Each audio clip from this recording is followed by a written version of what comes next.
कि एक गांव में कोई लड़का उसी गांव की किसी लड़की को लेके भाग गया। 2-4 दिन के बाद पकड़ गए, गांव वापस आए। अब लड़की का बाप रोता है, ओ मेरी लड़की तो इज्जत लुट गई, बर्बाद हो गई, मुंह दिखाने के लायक नहीं है। अब जोर डाला जाता है गांव की तरफ से कि तू लेके भागा था, चल अब शादी करो उसके साथ। ये गांव की तरफ से फैसला होता है शादी करो उसके साथ, और वो लड़का तैयार नहीं है शादी करने के लिए। वो लड़का कह रहा भाई शादी की तो कोई बात ही नहीं हुई थी। अब ये लड़की का बाप कह रहा है ये लड़का लेके भाग गया मेरी लड़की को। अब मेरी लड़की तो बदनाम हो गई, कुछ हुआ हो या ना हुआ हो, लेकिन बदनाम तो हम हो गए, कौन मेरी लड़की से शादी करेगा। लड़के का बाप ये कह रहा भाई दोनों बातें करते थे, मोबाइल पे लगे रहते थे रात रात भर, हम क्या करें।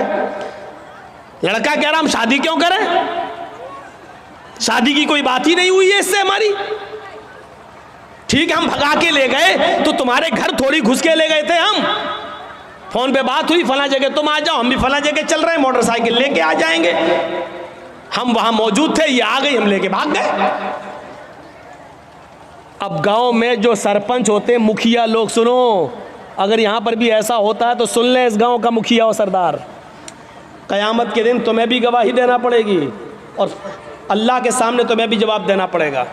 अब क्या होता है, अच्छा ठीक है तू शादी नहीं करेगा, नहीं, अब उस लड़की का तो इज्जत खराब हो गई, हाँ तो क्या हुआ, चल 5 लाख रुपए जुर्माना देगा लड़का वाला लड़की को। अबे तेरे बाप का फैसला है। गांव के मुखिया, सरदार या सरपंच या पंचायत में जो लोग बैठकर ये फैसला करते हैं, ये सब रॉन्ग है, कुरान और हदीस के खिलाफ फैसला कर रहे हैं। दुनिया में 5 लाख 4 लाख रुपया दिलवा सकते हो, लेकिन क़यामत के दिन अपने आप को बचा नहीं सकते हो इस फैसले से। सवाल यह पैदा हुआ है कि लड़का भागा तो लड़की भी तो भागी, फिर जुर्माना सिर्फ लड़के पर क्यों आयद हो रहा है, और लड़के का पैसा 4 लाख 5 लाख रुपए आप लड़की को और उसके बाप को दिला देते हैं। ये कहां की इंसानियत है, जबकि कुरान ये कह रहा है अज़्ज़ानियतु वज़्ज़ानी फजलिदू कुल्ल वाहिदतिन मिनहुमा मियता जल्दा। जिना करने की, बदकारी की शुरुआत लड़के की तरफ से पहले नहीं, लड़की की तरफ से पहले होती है। भागने और भगाने की शुरुआत लड़के की तरफ से नहीं, लड़की की तरफ से पहले होती है। ये सुई है, ये धागा है, जर्जी साहब सुई में धागा डाल रहे हैं, लेकिन सुई को हम ऐसे हटा देते हैं, धागा जा ही नहीं सकता है। जब सुई अपनी जगह पर खड़ी है, टस से मस नहीं हो रही है, तब धागा उस सुई के अंदर चला जाएगा। ये साफ सरी दलील है, अगर लड़की अपने आप को बचाए तो लड़का कभी उसके साथ जिना कर ही नहीं सकता। मौलवी जर्जीस की बात इंडियन कानून के खिलाफ है, लेकिन कुरान और हदीस की रोशनी में है। जिना की शुरुआत अगर लड़की भागने के लिए तैयारी ना हो तो लड़का भगा ही नहीं सकता है, लड़की भागती नहीं। सवाल है साहब, मेरा लड़का, तुम्हारा लड़का मेरी लड़की भगा के ले गया, तू तो 18 साल तक पालता रहा, फिर तू अपनी अलमारी भी नहीं बचा सका, वो पैसा भी लेके भाग गई और सोना भी लेके चली गई, जेवर भी लेके चली गई। जब तू अपनी लड़की पर इतना कंट्रोल नहीं कर सका तो जुर्माना लड़के वालों पर लगाते हैं, और ये फैसला पंचायत करती है, गांव की सरपंच करता है, मुखिया करता है, सरदार करता है, ये फैसला जो कुरान और हदीस के खिलाफ है।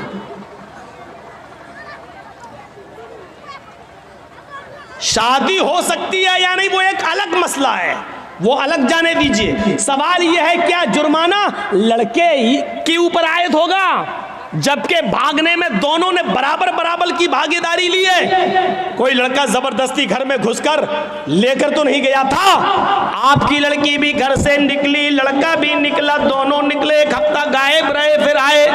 वो एक अलग मसला है। लिहाजा जुर्माना आयद होना चाहिए तो दोनों पर होना चाहिए, कोड़े पड़ना चाहिए तो दोनों पे पड़ना चाहिए, संसार होना चाहिए तो दोनों को होना चाहिए, अगर सजा मिलनी चाहिए तो दोनों को बराबर बराबर मिलनी चाहिए। आप यहाँ लड़के पर 5 लाख 2 लाख 3 लाख का जुर्माना लगाकर आप सजा नहीं दे रहे हैं, बल्कि लड़के से लड़की को अवार्ड दिलवा रहे हैं, इनाम दिलवा रहे हैं। अब गांव की और दूसरी लड़कियों को ये उत्साहन मिल रहा है कि हम भाग रहे हैं, अगर शादी होगी तब भी ठीक, और नहीं होगी तो 5 लाख रुपया हमें वैसे भी मिल जाएगा। इस 5 लाख रुपए में तो हम दूसरी शादी भी किसी और से अच्छी तरीके से कर सकते हैं। सुन लो, इस जुर्माने पर जिन लड़कियों के हौसले बढ़ते हैं उनका गुनाह भी इन पंचायतों के सर पर रखा जाएगा।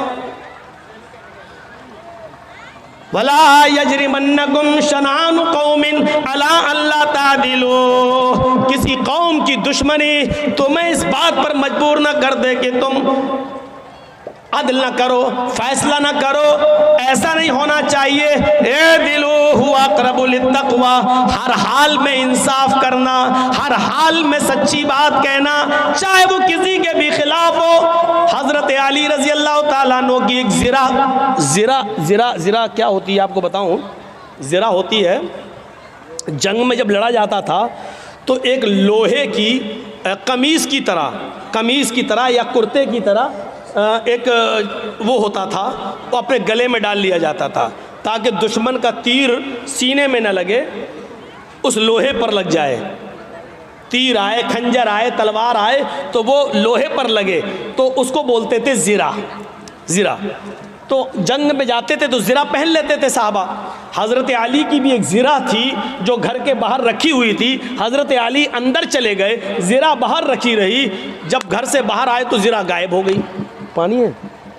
ठीक है, चलो आज पी लेता हूँ।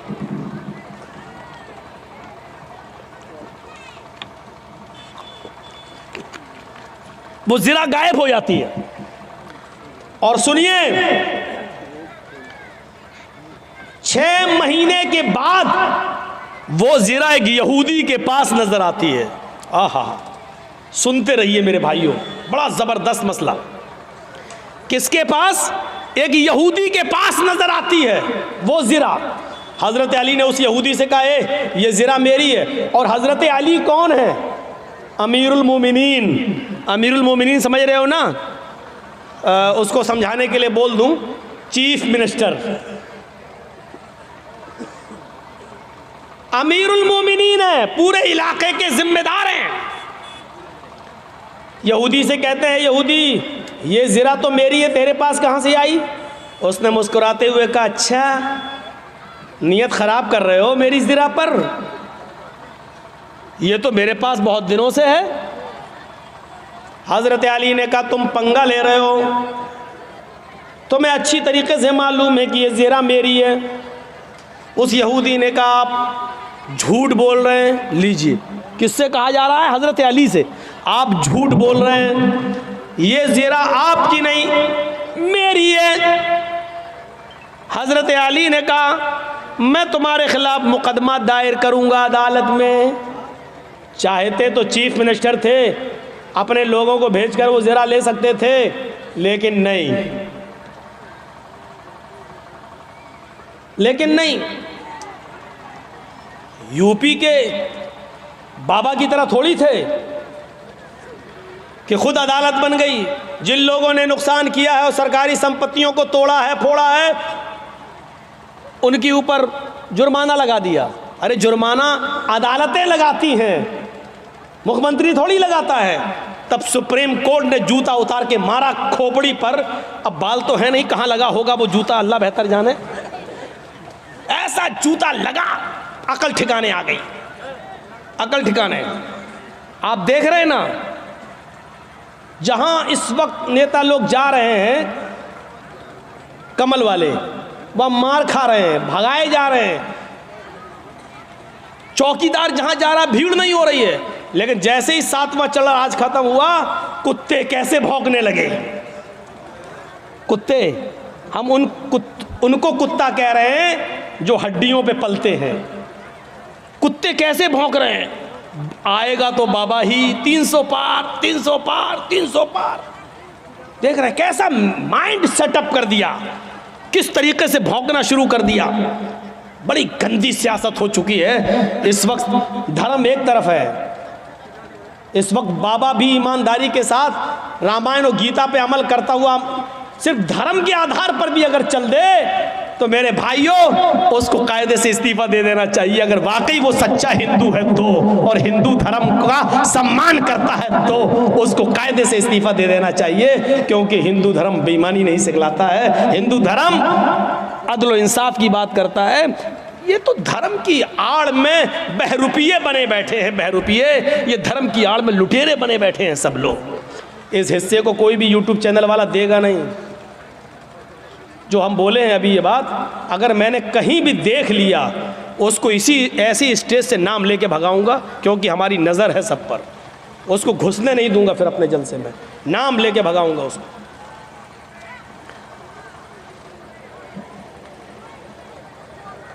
तो मैं अर्ज ये कर रहा था कि हजरत अली ने कहा मैं मुकदमा दायर करूंगा, उस यहूदी ने कहा कर दो मुकदमा, देखते हैं अदालत क्या फैसला करती है। हजरत अली ने मुकदमा दायर कर दिया, कहां? कोर्ट में, अदालत में। और जज कौन है? काजी शुरैह। और ये जज किसने बनाया? हजरत अली ने। जज किसका? अली ने बनाया।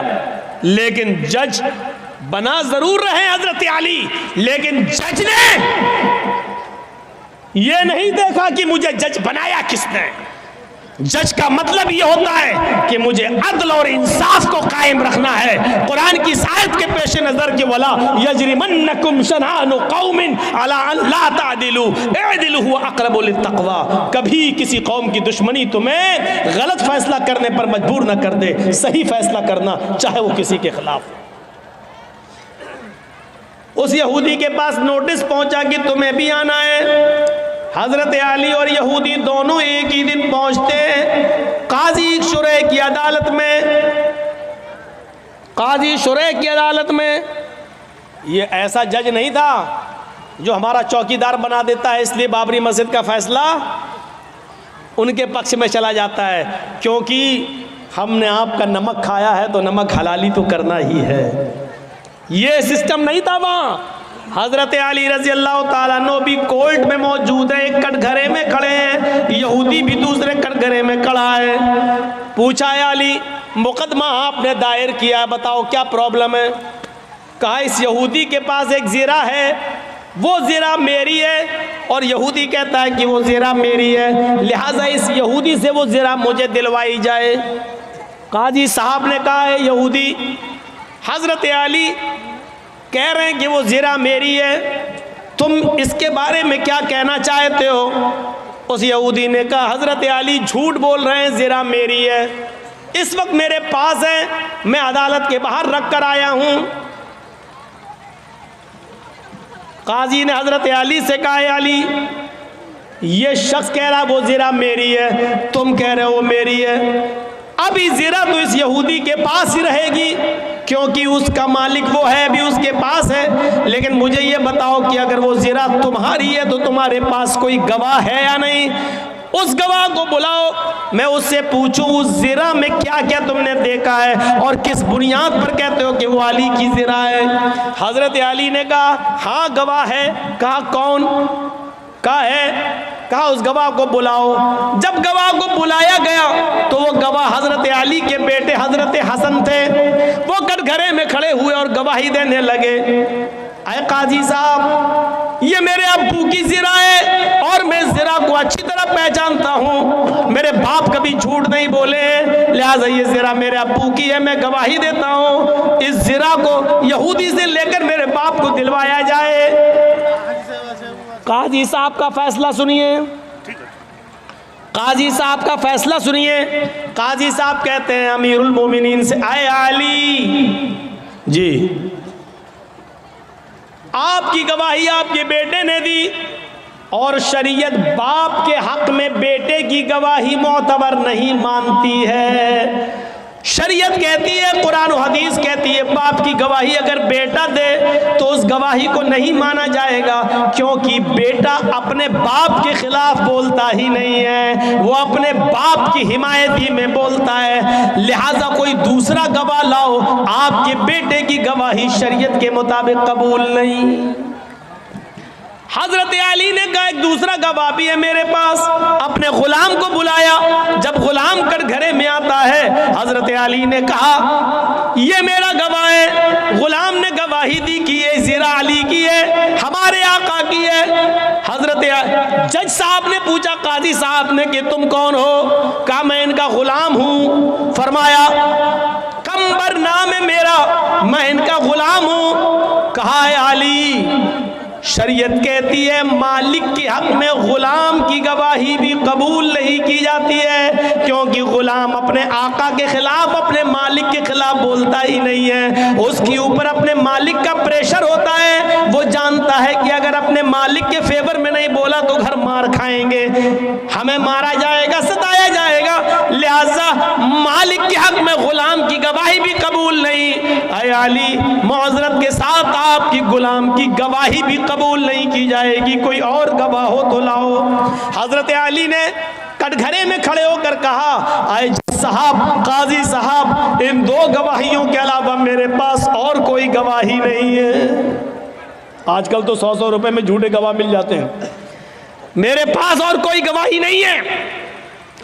काजी साहब का फैसला होता है, आए यहूदी, हजरत अली ज़िरा को साबित करने में और गवाह पेश करने में नाकाम रहे। वो शरीयत के मुताबिक सच्चा गवाह पेश नहीं कर सके, और जो गवाह पेश किया वो शरीयत के दायरे में आता ही नहीं है। लिहाजा अली नाकाम रहे ज़िरा को अपना साबित करने में। वो ज़िरा के मालिक तुम हो, और अदालत ये फैसला करती है कि वो ज़िरा के हकदार तुम ही रहोगे, वो ज़िरा तुम्हारी रहेगी, उस ज़िरा पर तुम्हारा हक है, तुम जा सकते हो और ज़िरा भी ले जा सकते हो। ये उस जज का फैसला है जो हजरत अली ने बनाया, ये उस काजी का फैसला जिसको हजरत अली ने बनाया। लेकिन कुरान और हदीस के मुताबिक फैसला किया। फैसला में अगरचे ज़िरा में हजरत अली ही की थी, ज़िरा हजरत अली ही की थी, लेकिन गवाह वगैरह न लाने में ऐसा हो जाता है कि फैसला यहूदी के हक में करना पड़ता है। यहूदी उस ज़िरा को उठाता है, कटघरे से बाहर निकलता है, कहता है जज साहब, आपके फैसले को सलाम करता हूँ। आपने वही फैसला किया जो कुरान और हदीस में बताया गया, आपने वही फैसला किया जो मोहम्मद रसूलुल्लाह ने बताया, आपने वही फैसला किया। और मैं यही देखना चाहता था कि अमीरुल मोमिनीन अली के होते हुए मुझ पर जबर तो नहीं किया जाता, जुल्म तो नहीं किया जाता। आपकी अदालत में और अली ने यह साबित कर दिया है कि यहाँ पर जुल्म ज्यादती का कोई शायबा भी नहीं पाया जाता है। अब मेरा फैसला सुन लीजिए जज साहब, काजी साहब, हजरत अली सच्चे हैं, ये ज़िरा हजरत अली की है, ये दरवाजे के बाहर रखी हुई थी, कोई नहीं था, मैं इसको उठा लाया। 6 महीने तक मैंने इसको छिपाया, और एक दिन जानबूझकर 6 महीने के बाद मैं अली के सामने आ गया ताकि अली मेरी ज़िरा को देख ले, फिर देखें क्या रिएक्शन लेते हैं। फिर सारी प्रतिक्रिया अदालत के मुताबिक चलती है, और हमने देखा इस पूरे मामले में जुल्म सितम नहीं होता है। लिहाजा ये ज़िरा अली की है, मैं अली को दे रहा हूँ। और आज इस बात का इकरार भी करता हूँ कि आपने कुरान और हदीस के मुताबिक सच्चा फैसला सुनाया।